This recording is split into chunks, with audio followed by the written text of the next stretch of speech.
सबसे पहले CM KPK के लिए उन्होंने पैगाम दिया। उन्होंने कहा कि आप अपनी मर्जी से अपनी टीम चुनें, जो आप एक छोटी टीम चुने जो आपकी ज़रूरत है इस वक्त। अगर वो उनको क्यों खान साहब को मिलने नहीं दे रहे उन्हें सीएम को। और ये भी कहा, ये वाजे किया कि उन्होंने कोई नाम तजवीज़ नहीं किया, किसी का भी नाम तजवीज़ नहीं किया। ये सीएम के पास अथॉरिटी है कि अपनी मर्ज़ी से अपनी मुकम्मल अपनी ज़रूरत के हिसाब से एक छोटी टीम अभी चुन लें। अस्सलाम के नाज़रीन, मैं हूं लंदन से अमजद चौधरी, आप देख रहे हैं हिटलिस्ट टीवी। नाज़रीन, आज जो खबर है वो तो वही है कि सुहेल अफरीदी जो हैं वो पिछले कुछ अरसे से आपको पता है कि किस तरह वो पब्लिक में गए हुए थे। जो कुछ उनके साथ हाई कोर्ट के 3 जजेस के फैसले हुआ और उसके बाद उनके साथ जो कुछ किया गया, फिर कोर कमांडर के साथ भी उनका मुलाकात हुई, आज भी उनको नहीं मिलने दिया गया और इस चीज़ को बढ़ावा दिया गया। और इसकी वजूहात क्या थी वो हम आपको बताएंगे। लेकिन अब से कुछ देर पहले जो बड़ी खबर आई है, ब्रेकिंग न्यूज़ है, वो ये है कि इमरान खान की जो हमशीरा हैं उन्होंने आके बाहर बता दिया है और उन्होंने लाएअमल दे दिया है सुहेल अफरीदी को कि उन्होंने आगे क्या करना है। उनको मैसेज आ गया इमरान खान का कि आप अपनी मुख्तसर कैबिनेट बनाएं।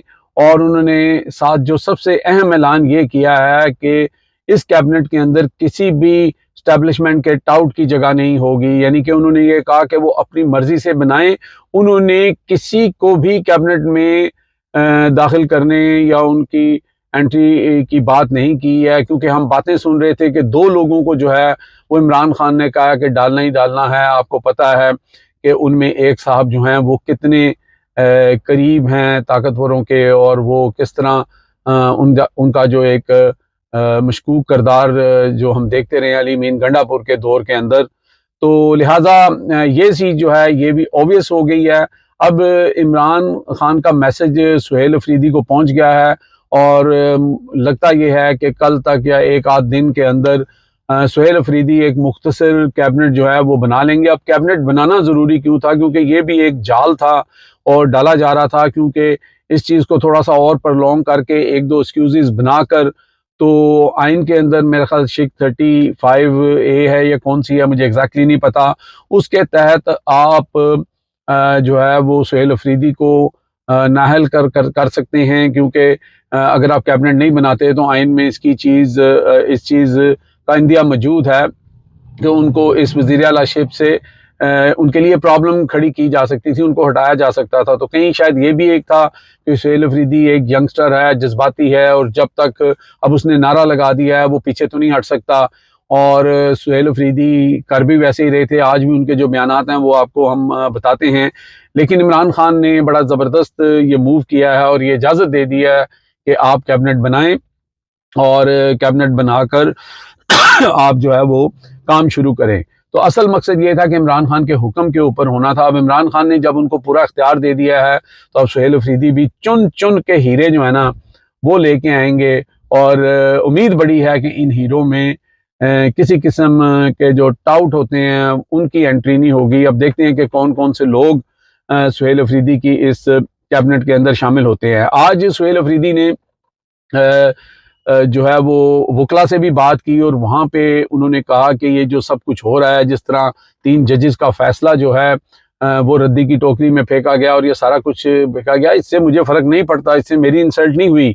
इससे जो असल बात है कि वो जो जजेस की औकात है वो सामने आ गई है। इससे ये जाहिर हो गया कि 26वीं आईनी तरमीम के बाद ये जजेस जो हैं वहाँ पर सिर्फ एक रबर स्टैंप की तरह रह गए हैं, इनकी कोई वक़्त औकात नहीं छोड़ी गई। और उन्होंने साथ ये भी पैगाम दिया कि एक दफ़ा जजेस जो हैं वो अपना मसला बयान करें, वो हमें बताएं कि उनके साथ जो मसले हैं थोड़ा आगे आएँ, थोड़ा रजिस्ट करें, तो फिर हम जाने, वकला जाने, अवाम जाने और वो जाने।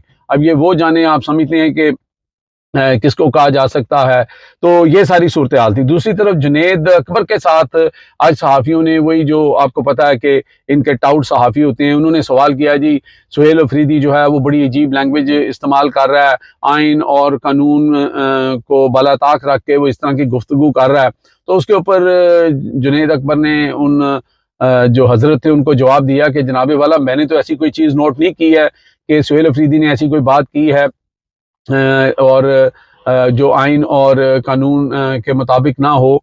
तो उन्होंने कहा ये जो सवाल आप हमसे कर रहे हैं, कभी आप में इतनी हिम्मत है, इतने गट्स हैं कि आप उनसे करें जो पेशावर में आके यहाँ पर जिनका कोई डोमेन नहीं है, जिनका आइन इजाज़त नहीं देता, और वो यहाँ पे आके इस तरह की गुफ्तगू करते हैं। उनका इशारा यकीनी तौर पर जो है वो DGI SPR की तरफ था। तो उन्होंने कहा कभी उनसे भी आपने हिम्मत की है कि उनसे पूछें? मकसद दूसरे अल्फाजों में उन्होंने कहा तो उत्थे ते ताड़ी बोलती बंद हो जाती है। तो बहरहाल जुनैद अकबर जो हैं, अगर उनको आप देखें, सुहेल अफरीदी को देखें, तो ये एक ऐसी टीम बन गई है, और उनके साथ मीना खान और फिर शाहिद खान खटक और ये सारे लोग एक ऐसी टीम बन गई है कि ये आने वाले दिनों में ये जो इस वक्त फार्म 47 की हुकूमत है या जो भी एस्टेब्लिशमेंट है उनके लिए एक बड़ा प्रॉब्लम बन सकते हैं। दूसरा, आपने देखा कि बहुत ज़्यादा शोर था इसके ऊपर, मैं लंबी बात नहीं करूँगा कि कोर कमांडर की जो मुलाकात हुई उसके अंदर कोर कमांडर को भी अप्रिशिएट करना चाहिए कि उन्होंने जब जाके मुलाकात की तो वो एक सूबे के चीफ मिनिस्टर हैं। अगर आप देखें कि जिस तरह जो डेकोरम होता है उसके अंदर अगर आप देखते हैं तो वजीर आला जो है वो कोर कमांडर से कहीं ऊपर का सीट है, कहीं ऊपर उनकी जिम्मेदारियां हैं। तो मेरा ख्याल है कि ये बहुत अच्छा काम उन्होंने किया और इसको लोगों ने अप्रिशिएट किया।